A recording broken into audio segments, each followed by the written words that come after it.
Àngels passejava per la seva ciutat i de sobte, en alçar la vista, va veure amb desgrat moltes xemeneies fumejant, les quals estaven emetent una gran quantitat de gasos a l'atmosfera. Veient aquesta imatge tan crua, va pensar com seria la seva ciutat sense aquestes emissions.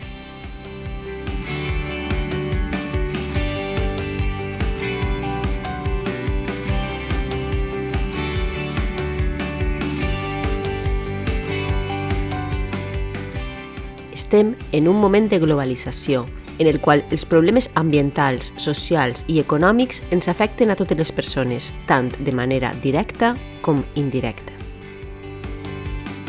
Hem de desenvolupar models econòmics sostenibles que ens permeten gaudir dels nous contextos generats, però sense comprometre les generacions futures. En un món globalitzat, la responsabilitat social corporativa és clau per al posicionament competitiu de qualsevol empresa, per promoure el benestar de la societat i el desenvolupament sostenible del planeta. Les claus són benestar social, protecció mediambiental i competitivitat empresarial. Totes les empreses generen un impacte en l'entorn en el qual desenvolupen el seu negoci. Pel fet de dur a terme la seva activitat, tota empresa deixa una petjada. La responsabilitat social la podem resumir com la contribució activa i voluntària que du a terme una empresa per a deixar la menor petjada negativa en l'entorn o àmbit d'influència. A més, intenta transformar les seues accions en impactes directes i positius que beneficien la vida de les persones, de la seva comunitat i de la natura. Els àmbits de la responsabilitat social són tres: l'àmbit econòmic, ambiental i social. Si l'empresa no té cura del seu rendiment econòmic, desapareixerà. En l'àmbit econòmic, l'empresa ha d'assegurar el seu creixement i manteniment en el temps i, al mateix temps, distribuir el benefici de la forma més sostenible possible. S'ha de previndre la corrupció i el blanqueig de capitals per garantir una societat més justa i equitativa. L'activitat de qualsevol empresa comporta el consum d'energia, aigua, emissions a l'atmosfera, abocaments, generació de residus, etc. En aquests moments som conscients que els recursos disponibles són finits i que cal cuidar de l'entorn. L'empresa responsable buscarà deixar el menor impacte possible en el medi ambient, disminuint les seues emissions, buscant l'eficiència energètica amb fonts d'energies renovables, utilitzant materials més ecològics o dissenyant els seus productes més reciclables.